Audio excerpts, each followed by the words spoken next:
ಆತ ಮದುವೆ ಫಿಕ್ಸ್ ಆಗಿದ್ದ ಹಳೆ ಲವರ್ ಜೊತೆಗೆ ಚಾಟಿಂಗ್ ಮಾಡ್ತಾ ಇದ್ದ. ಬರ್ತ್ಡೇ ಅಂತ ಆಕೆ ಜೊತೆಗಿದ್ದ ಫೋಟೋವನ್ನ ಪೋಸ್ಟ್ ಮಾಡಿದ್ದ. ಇಷ್ಟಕ್ಕೆ ರೊಚ್ಚಿಗೆದ್ದ ಯುವತಿಯ ಭಾವಿ ಪತಿ ಮಾತುಕತೆಗೆ ಅಂತ ಕರೆದು ರಕ್ತದ ಕೋಡಿ ಹರಿಸಿದ್ದಾನೆ.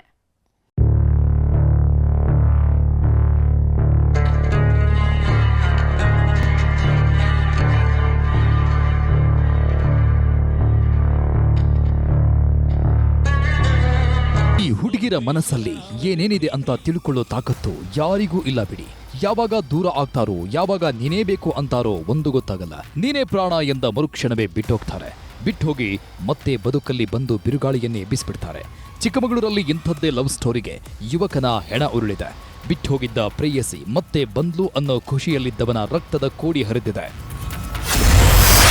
ಇನ್ಸ್ಟಾದಲ್ಲಿ ಲವರ್ ಫೋಟೋ ಹಾಕಿದ ಯುವಕ, ರೊಚ್ಚಿಗೆದ್ದ ಯುವತಿ ಕುಟುಂಬಸ್ಥರಿಂದ ಮರ್ಡರ್.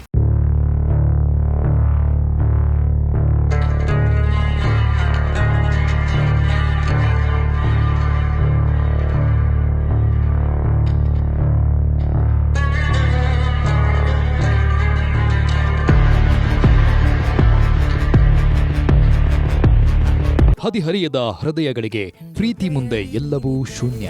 ಪ್ರೀತಿಗಿಂತ ಮಿಗಿಲಾದದ್ದು ಯಾವುದೂ ಇಲ್ಲ ಅನ್ಸುತ್ತೆ. ಕೈ ಹಿಡಿದು ಕುಣಿದಾಡುವಾಗ ಎಲ್ಲವೂ ಸ್ವರ್ಗವಾಗಿ ಕಾಣಿಸುತ್ತೆ.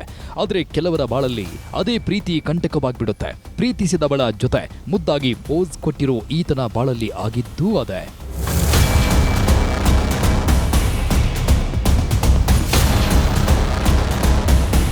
ಈ ಯುವಕನ ಹೆಸರು ಮಂಜುನಾಥ್ ಅಂತ.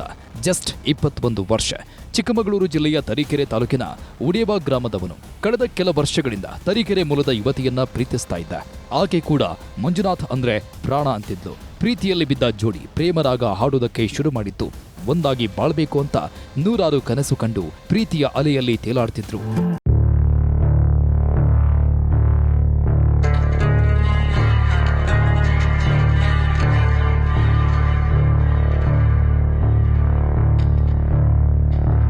ಮಂಜುನಾಥ್ ಪ್ರೀತಿಯಲ್ಲಿ ಬಿದ್ದಿದ್ದ ಯುವತಿಗೆ ಮನೆಯಲ್ಲಿ ಹುಡುಗನನ್ನ ನೋಡೋದಕ್ಕೆ ಶುರು ಮಾಡಿದ್ರು. ಅದಾಗ್ಲೇ ವೇಣು ಅನ್ನೋ ಹುಡುಗನ ಜೊತೆ ಎಂಗೇಜ್ಮೆಂಟ್ ಮಾಡಿದ್ರು. ಮನೆಯವರ ಒತ್ತಾಯಕ್ಕೆ ಯುವತಿ ಕೂಡ ಮದುವೆಗೆ ಗ್ರೀನ್ ಸಿಗ್ನಲ್ ಕೊಟ್ಟಿದ್ದಾಳೆ. ಎಂಗೇಜ್ಮೆಂಟ್ ಆಗ್ತಾ ಇದ್ದಂತೆ ಮಂಜುನಾಥ್ ಜೊತೆ ಬ್ರೇಕಪ್ ಮಾಡ್ಕೊಂಡಿದ್ಲು. ಇನ್ಮುಂದೆ ನನಗೂ ನಿನಗೂ ಯಾವುದೇ ಸಂಬಂಧ ಇಲ್ಲ ಅಂತ ಹೇಳಿ ಹೋಗಿದ್ಲು. ಇದು ಮಂಜುನಾಥ್ಗೆ ಬರಸಿಡಿಲು ಬಡಿದಂತಾಗಿತ್ತು. ಪ್ರೇಯಸಿ ನೆನಪಲ್ಲೇ ನಿತ್ಯ ಕಾಲ ಕಳೆಯುವಂತಾಗಿತ್ತು.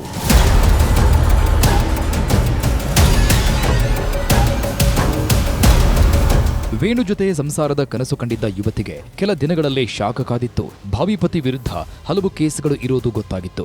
ಇದರಿಂದ ಆತನ ಜೊತೆ ಮದುವೆ ಮಾಡಿಕೊಳ್ಳಲ್ಲ ಅಂತ ಯುವತಿ ಪಟ್ಟು ಹಿಡಿದಿದ್ಲು. ಯಾವಾಗ ವೇಣು ಸರಿಯಿಲ್ಲ ಅನ್ನೋದು ಗೊತ್ತಾಯ್ತು, ಯುವತಿ ಮತ್ತೆ ಮಂಜುನಾಥ್ನನ್ನ ಕಾಂಟ್ಯಾಕ್ಟ್ ಮಾಡಿದ್ದಾಳೆ. ನನಗೆ ಅವನು ಇಷ್ಟ ಇಲ್ಲ, ನೀನೇ ಬೇಕು, ನಮ್ಮ ಮನೆಗೆ ಬಂದು ಹೆಣ್ಣು ಕೇಳು ಅಂತ ಹೇಳಿದ್ದಾಳೆ.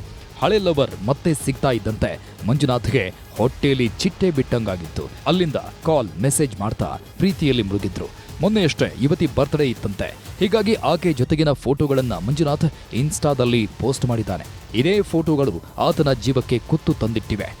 ಮಂಜುನಾಥ್ ಅವರು ನಮ್ಮ ಗೋಡೌನಲ್ಲೇ ಕೆಲಸ ಮಾಡ್ಕೊಂಡು ನಮ್ಮ ಸ್ವಂತ ಗಾಡಿಗಳಿದೆ ಸರ್. ನಮ್ಮ ಸ್ವಂತ ಗಾಡಿಗಳಿದ್ದಾವೆ. ಆ ಗಾಡಿಗಳಲ್ಲಿ ಬಂದ್ಬಿಟ್ಟು ಲೋಡ್ ಮಾಡ್ಕೊಂಬಿಟ್ಟು ತುಂಬ ಹಗ್ಲಿಡಿ ನೈಟ್ ಇಡಿ ತುಂಬ ಕೆಲಸ ಮಾಡಿರೋ ವ್ಯಕ್ತಿ ಅವನು. ಈ ಕೊಲೆ ಕೇಸಲ್ಲಿ ಕರ್ಸ್ಬಿಟ್ಟು ಹಿಂಗೆ ಮಾಡ್ಬಿಟ್ಟು ಹಿಂಗೆ ಮಟ್ಟಿದ್ದೇನೆ ಅಂತ ನಮಗೆ ಇವಾಗಲೇ ಅದು ವಿಷಯ ಗೊತ್ತಾಗ್ತಿರೋದು. ಮಾತುಕತೆಗೆ ಕರೆದ್ರು, ರಕ್ತದ ಕೋಡಿ ಹರಿಸಿದ್ರು.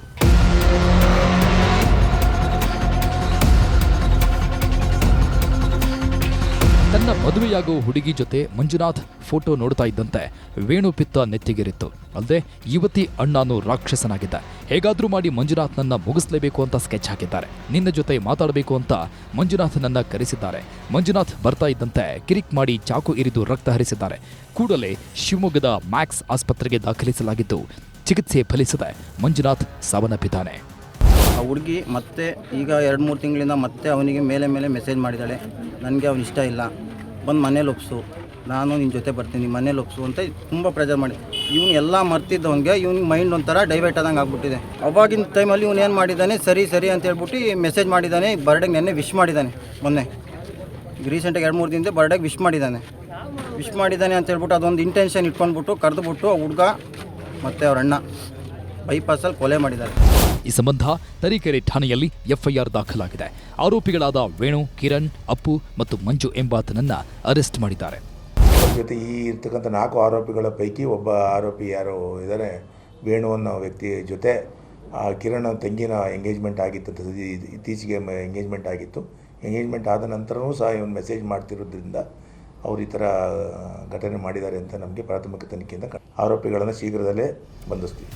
ಹಳೆ ಹುಡುಗಿ ಮತ್ತೆ ಸಿಕ್ಲು ಅನ್ನೋ ಖುಷಿಯಲ್ಲಿದ್ದವನಿಗೆ ಅದೇ ಪ್ರೀತಿ ಬದುಕಿಗೆ ಕೊಳ್ಳಿಟ್ಟಿದೆ.